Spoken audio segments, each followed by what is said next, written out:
Tonight on KPBS Evening Edition, Governor Gavin Newsom is in town to address asylum seekers at the border. A live report on his funding proposal to help the migrants. It's saving lives is what it is. Saving lives. Preventing opioid overdoses in San Diego, how the drug Narcan is helping. We need apartments at all income levels, but we need a particular focus on apartments that are affordable. A one-on-one with San Diego Mayor Kevin Faulconer to discuss the city's affordable housing crisis and his plans to fix it. A storm arrives in San Diego. How long will it stick around? KPBS Evening Edition starts right now.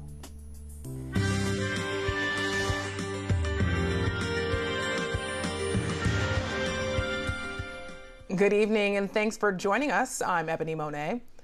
California Governor Gavin Newsom is in town today to discuss funding to help asylum seekers. KPBS reporter Matt Hoffman is live in rainy downtown where the governor just finished speaking with county and state leaders. Matt? To America. Yeah, Ebony, we're here outside the State Building on Front Street, where as you can see behind us, there's some people protesting. It might get a little bit loud here, but Governor Newsom just wrapped up behind me here in this building. He was meeting with community leaders and local representatives, including county leaders and some assemblymen. And now earlier this week, he was talking, he was at the shelter, and there's this Jewish Family Service is going to... Currently, the San Diego Rapid Response Network and Jewish Family Service have been stepping up to help house migrants seeking asylum who have nowhere else to go.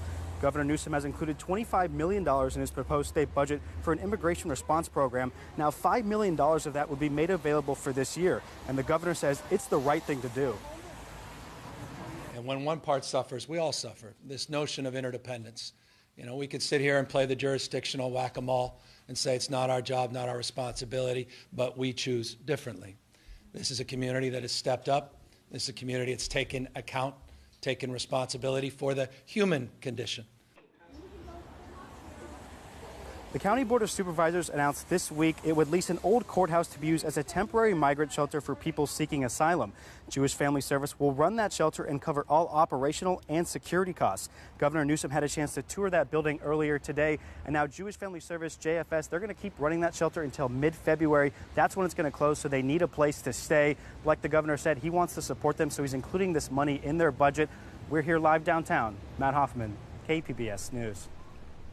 And Matt, we also learned this week that the county is providing medical exams at this temporary shelter. And if it stays open through December, those exams could cost taxpayers around $4 million. Any idea if the funding proposed by the governor would cover those costs? Yeah, we had a chance to ask one of his spokesmen about that, and unfortunately, the county is not going to be seeing any of that money, or the city of San Diego. That money right now is just for nonprofits and these community groups.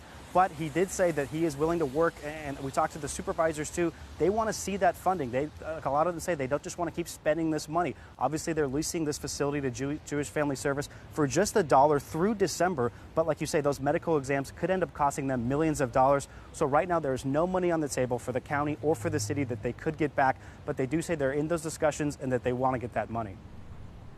Matt, thank you.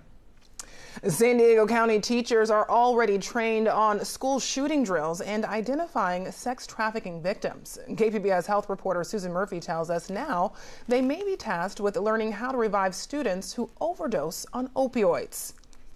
And I've had people tell me things like, well, now you want our teachers to be first responders to drug overdoses?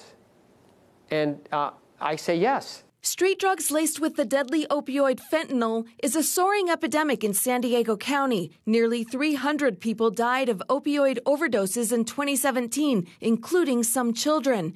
It's prompting school leaders like Mark Powell to push for training for all middle and high school teachers and administrators on using the opioid reversal drug naloxone, also known as Narcan. The nasal spray helps restore breathing and can prevent brain injury. Put that in the nose, depress this little button on the bottom, and disperse this mist, and it should revive them. That would give them enough time then to call 911, get paramedics there, and it can save a life. Powell is vice president for the San Diego County Board of Education and former San Diego Reserve police officer who worked on anti-drug programs in schools. He says at least 2 students recently suffered suspected opioid overdoses on school campuses. He says that's too many. We're currently partnering with the DEA and setting policy to look as to what it would take to train all of the teachers and staff, administrators on the signs and symptoms of an overdose. He also wants to revamp the overall drug education curriculum. He says telling kids to just say no is no longer enough. According to the DEA, drug cartels are increasingly mixing fentanyl with all street drugs, including marijuana and heroin, because it's cheaper and easier to manufacture. But the opioid is so powerful, even trace amounts can be deadly. So we have to look at a program that can help students understand that taking these drugs now is not something that's just recreational, nothing's going to happen. It's not reefer madness. This is, if you do these drugs on the streets, you can die. Powell says the board is set to discuss the issue in February. It's saving lives is what it is. Saving lives. Susan Murphy, KPBS News. A storm system has arrived in San Diego. It started around 1 this afternoon, has been pouring ever since. Because of the storm, Father Joe's Villages will be open for homeless shelter tonight. The shelter opens when temperatures drop below 50 degrees and the chance of rain is higher than 40%. So how long can we expect this wet weather to stick around? Meteorologist Dajia Swad has the answer. We've been tracking out wet weather across San Diego County for much of today. That will continue through tonight. 7 p.m. is what you're looking at on the Futurecast. San Diego still in the wet zone, as well as in the Borrego Springs and Mount Laguna. We'll continue to see that moisture press its way inland. So if you're out towards Mount Laguna, Borrego Springs, you will still be wet. 8 p.m. San Diego drying out, but still lots of clouds. We'll continue to see that moisture dry on out, pressing its way inland. And then tomorrow morning, we'll just be dealing with a lot of clouds lingering, but moisture stays to our north as we watch our next system develop and drop moisture into Sacramento, snow out towards the higher elevations. And then Friday night, that's when we really start to see this system moving its way on in. For much of California, going to be dealing with the risk for flash flooding, mudslides, as well as strong winds at the coast and into the mountains. And that same moisture, that same energy going to continue to move into Southern California as we head into your Saturday and Saturday night, making its way into the Four Corner regions as we continue on. Now, this will be leading to travel delays, and we will continue to see the chance for heavy rain. Saturday at 3 p.m. is what you're looking at, starting to see that moisture roll into San Diego. We'll continue to see that at 5 p.m.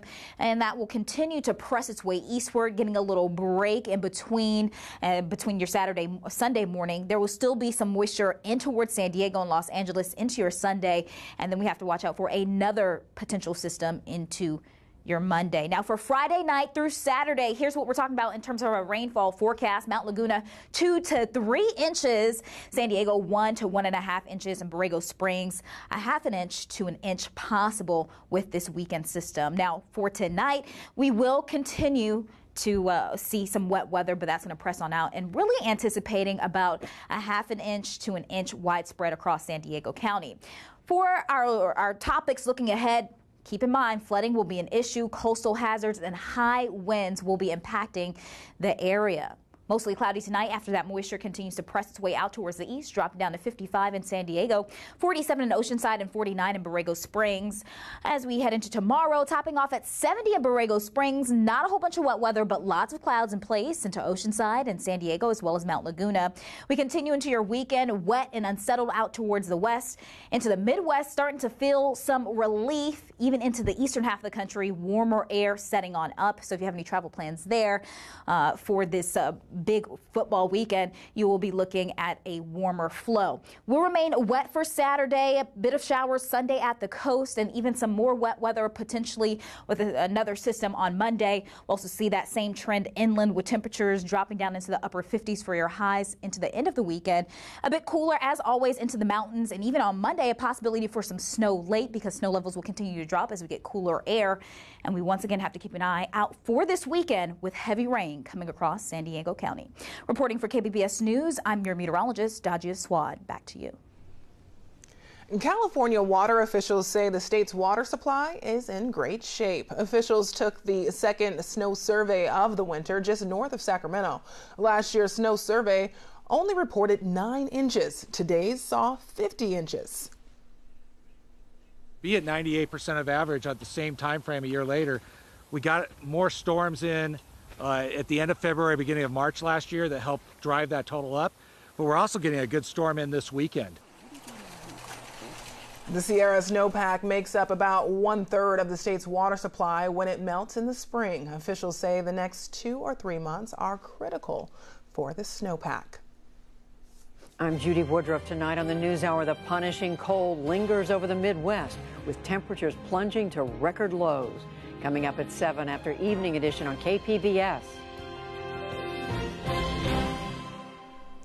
Tonight, we're learning more about Mayor Kevin Faulconer's affordable housing plans. Recently, he unveiled his plan to build more units that people can actually afford to buy or rent. This week, the mayor told KPBS reporter Amita Sharma that underlining his proposal is a philosophical change. To say no to the constant NIMBY movement, to say yes to quality housing that San Diegans can actually afford. And so we're doing several things that are going to be a sea change. We're going to be moving height restrictions for housing that is affordable in our transit priority areas. Going to be increasing density in those areas with a real focus on making it by right so you don't have to constantly go through all of the bureaucracy and struggles that make housing not exist sometimes because people fight it and make it not affordable. What percentage of housing in San Diego needs to be affordable in order for the city to meet all of its housing needs? If you look at the total numbers that we are short, the number is about 55,000 units. And of that, 24% needs to be affordable. That's why these policies are so important, to actually get those units constructed, to not just nibble around the edges, but to have a complete overhaul that changes the status quo to get these units constructed so San Diego families, our working families, can actually afford to live here. The housing shortage in San Diego has been ongoing. You've been at the helm since 2014. Why pitch this proposal now? What has changed? It's time, and we've spent a lot of time on really trying to streamline the process in terms of cutting the time that it takes to go through permitting, to go through processing, and we've made a lot of positive changes, but it hasn't been enough. And as I said, it really is a combination of so many factors. Folks that don't want any changes, folks that say, I just don't want it here. And so I'd say we need to have a comprehensive approach that provides those incentives that actually gets the units constructed and where they should be, along transit areas, along transit corridors, so people can get out of their cars, they can use transit. It's going to help with our climate action goals. And let's do what we should be doing. California's new governor, Gavin Newsom, has threatened to withhold transportation dollars from cities that don't do enough to build new housing. Did that threat play a role in the drafting of this plan? No, I mean, we've really looked at it as what is it that we need to do and what actions can we take at the local level to actually make the production of more housing and affordable housing a reality. As you've already said, your proposal includes the elimination of height restrictions on new housing development near transit and the elimination of minimum parking requirements on new housing near development. Some people say, look, that is just a giveaway to developers. Is it? No, it's about creating housing that we can actually get constructed with that emphasis on affordability. How much pushback are you expecting from both the public and the city council on those 2 points? You get pushback with anything you propose when you want to make changes. So far, the conversations and the support has been very positive. But I'm under no illusions that anytime you want to make change, you're going to have somebody that doesn't want to change that status quo. What does your plan say about where California is right now vis-a-vis housing? Oh, I think our plan shows that how incredibly needed this is now, because the issue of housing and homelessness, those are the top issues facing the entire state of California, particularly us here in San Diego. And I've said we're going to change what we've been doing. It's not about Republican or Democrat. It's about what's the right thing that we should be doing for San Diego to increase that housing supply and do it in the areas that make sense. What kind of feedback have you gotten from other mayors across the state? Oh, they've said, saw what you're doing, like it. Some of them have been tweeting it out and encouragement, and others. That's what we want. So in your State of the City address, you also proposed additional help for the city's 5,000 homeless people. Tell me about that. So the work that we've been doing, very aggressive action in terms of bridge shelters that are up, and 700 people a night that are off the street. In terms of what we're doing on storage locations for personal belongings, our new housing navigation center that's going to open here this year, the city and the county working together. What I've said is it's time for action. And to back that up with services, with locations, you're always going to get pushback. But leaving a veteran, leaving a family on the street, outdoor, in an unsafe and unsanitary condition is not what we're about. Mayor Faulconer, thank you so much for speaking with me today. Thank you. A major overhaul to San Diego's parking standards took a step forward today. KPBS Metro reporter Andrew Bowen says the goal is to stimulate more home building. Right now, developers have to include off-street parking in new apartment or condo buildings. Mayor Kevin Faulconer has proposed eliminating those minimums for projects near public transit. Supporters say that would help alleviate the region's housing shortage while also helping the city to transition away from car dependence. Land use consultant Marcela Escobar-X said at a planning commission meeting today, parking is not nearly as scarce as people think if you're willing to walk a block or two to your destination. She said ultimately the plan would free up more space for housing. We have got to start shifting our perspective on parking. We have to stop housing cars. We have to start housing people, and we need to get out there and just be willing to walk. The city's planning commission gave a unanimous thumbs up to the reforms, and there was surprisingly little dissent among public speakers. The city council will take up the issue in late February. Andrew Bowen, KPBS News. Californians have been paying a hidden 24-cent surcharge for their gas. Now lawmakers are calling for an investigation. A report by the California Energy Commission reveals that Californians have been paying this mystery surcharge since 2015, but lawmakers don't know the origin or where that money is going. They suspect oil companies are engaging in illegal price fixing. A group of 19 lawmakers is calling on the state attorney general to investigate this mysterious surcharge. Oil companies want to tell you it's high taxes. They want to tell you that there's a cost for the type of seasonal blends of gasoline that they sell. But that, in fact, is not the case, and we need to make sure that there's no illegal activity going on to gouge customers. Lawmakers say the surcharge has cost California families about $1,700 each year. President Trump is not